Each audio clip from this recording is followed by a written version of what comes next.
Le rendez-vous avait été donné la veille au soir sur les réseaux sociaux. À Bercy, devant le ministère des Finances. Une manifestation déclarée et donc autorisée. En attendant le départ, on commente les sorties du président de la République et du gouvernement sur les gilets jaunes. Oui, on est haineux, raciste, homophobe, facho, on est tout en fait. Et en plus, nous on est bretons, alors on n'a vraiment pas de bol. Et alors en plus, il paraît que vous faites pas d'efforts. Ah oui, j'ai entendu ça, il a dit ça hier. On fait pas d'efforts, on va travailler et on fait pas d'efforts. Nous on sait compter, on compte nos sous tous les mois, nous. Nous on compte ce qui nous reste sur notre compte tous les mois. On compte avec nos enfants. C'est grâce à nous qu'il est là. Bah donc, oui, sans nous, normalement il doit demander l'avis au peuple. C'est comme ça, on l'a élu, hop. Même si moi j'ai pas voté pour lui, hein, je le dis, je suis fier de le dire, j'ai pas voté pour lui. Vous avez Bah, moi voté non pour plus. qui, vous? Moi au premier tour Mélenchon, au deuxième j'aimais pas trop Mélenchon, mais il y a quand même 60% des revendications des gilets jaunes, c'est Mélenchon. On va dire ce qu'il y a. C'est la réalité, on va pas rêver. Et au deuxième tour j'ai voté blanc. Voilà. Et vous avez voté Macron, non? Ah mais j'ai pas voté Macron. Ah non. Non, j'ai pas voté Macron. Et je voulais pas voter blanc parce que je savais que ça lui donnerait du poids. Donc, je suis pas fière de moi, hein, mais j'ai voté Marine Le Pen. Et je peux honte de le dire. Je savais qu'elle passerait pas, mais au moins lui, il aurait pas ma voix. Voilà. Et chez les gilets jaunes, Je savais très bien qu'elle passerait pas. Donc, Donc, il a eu trop de votes, c'est pour ça qu'il se sent comme Est-ce ça. que vous pensez que Marine Le Pen soutient les gilets jaunes vraiment? Non. non, mais elle est rien à la base. Donc voilà, franchement. C'est pour ça que j'ai eu aucun scrupule à voter pour elle. Je savais très bien qu'elle passerait pas. Hein, donc, voilà. Qu'elle reste chez elle bien au chaud là et qu'elle nous emmerde pas. Elle. Enfin, le cortège s'ébranle. Le mouvement a gagné en maturité.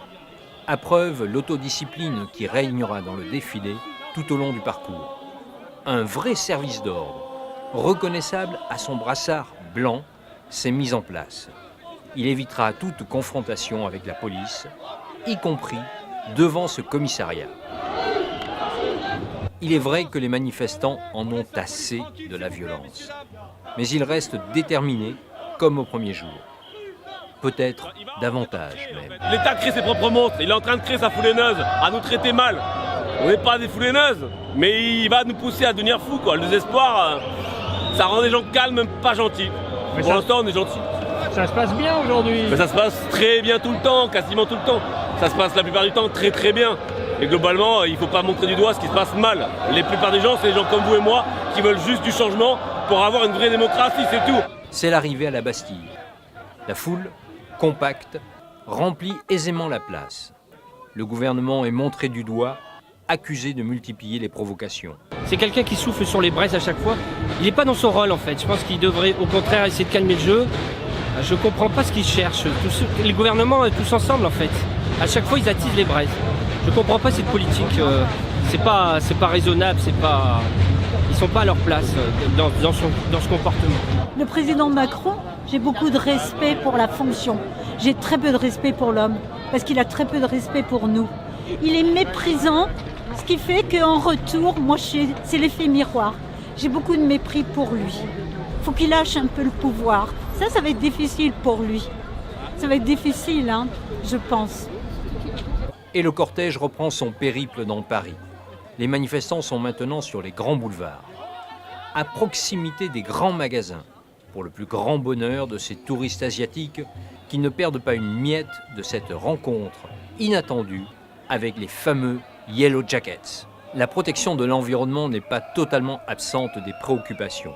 Ce manifestant considère que la justice sociale et l'écologie vont de pair. On est convaincu qu'il faut taxer les carburants, mais il est absolument injuste que ce soit les personnes qui ont peu de moyens, les personnes qui ont besoin de se déplacer tous les jours qui en pâtissent, alors que par exemple le kérosène est absolument pas taxé et que les plus gros pollueurs, on fait rien pour les empêcher de...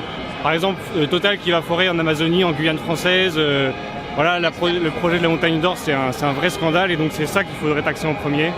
On n'oublie pas l'ancien boxeur Christophe Détinger, le nouveau Spartacus des Gilets jaunes. Si on ne le libère pas, il faut qu'on mette en taule Benalla et puis Andrieux dans ces cas-là. Il faut que tout le monde soit traité de la même manière, qu'il n'y ait pas deux poids deux mesures. À cet instant, les Gilets jaunes ont réussi leur pari. Ils sont nettement plus nombreux que la semaine précédente et au moins autant qu'au début du mois de décembre. Malgré la violente répression et les manœuvres dilatoires, le gouvernement n'a pas réussi à casser le mouvement. Là, impeccable.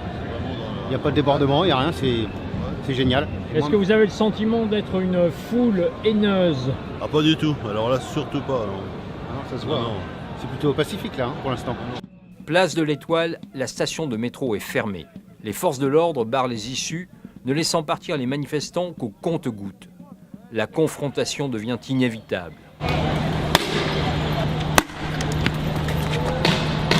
En haut de l'avenue Wagram, CRS et gendarmes interviennent très brutalement. Pour autant, ils ne sont que quelques dizaines de manifestants à vraiment affronter les forces de l'ordre, à la différence des précédents rassemblements. Le reste des Gilets jaunes observe, sans désapprouver. Charges, grenades, blessés, l'enchaînement de ces derniers mois se répète. Malgré les bonnes volontés qui tentent de calmer le jeu, comme cet ancien militaire qui a enfilé le brassard blanc du service d'ordre.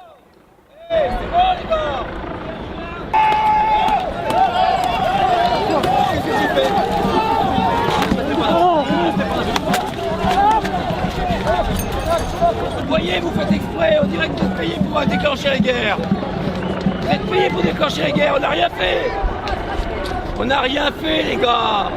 Les pavés sont pacifistes. Non, mais là-bas, là-bas, mais vous tirez sur nous. Vous avez tiré dessus? Ah bah non, vous avez pris un coup de pied dans la gueule. Ce policier a reçu une poche de plastique remplie de peinture. Aucun dommage, si ce n'est pour son amour-propre. La charge a occasionné de nombreux blessés. La confusion est extrême. Les policiers repoussent ceux qui tentent de porter secours aux victimes. Les journalistes sont sortis manu militari. Ce manifestant, déguisé en panda, est inconscient. Allez, levez-vous. Non, mais quittez-le. Qu'est-ce qu'il a là? Il s'est fait shooter. Mets-toi à terre, mets-toi à terre. Les CRS étrennent leur nouvelle arme. Un lanceur à répétition de la firme Penn Arms. Ce flashball de calibre 40 tire indistinctement des grenades lacrymogènes et des balles de défense. C'est au tour du lanceur d'eau d'entrer en action.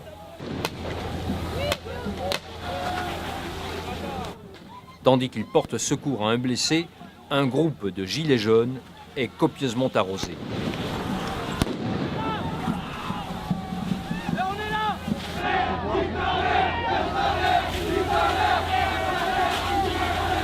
Les tirs de grenades lacrymogènes se font plus intenses. La foule a toujours autant de mal à quitter la place.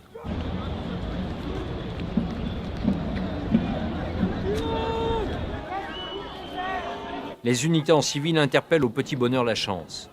Au total, 167 personnes ont été arrêtées à Paris, donnant lieu à 155 gardes à vue. La violence devient gratuite. Les balles de défense font de nombreuses victimes. Au soir de la manifestation, on dénombrait 24 blessés, dont 2 dans un état grave.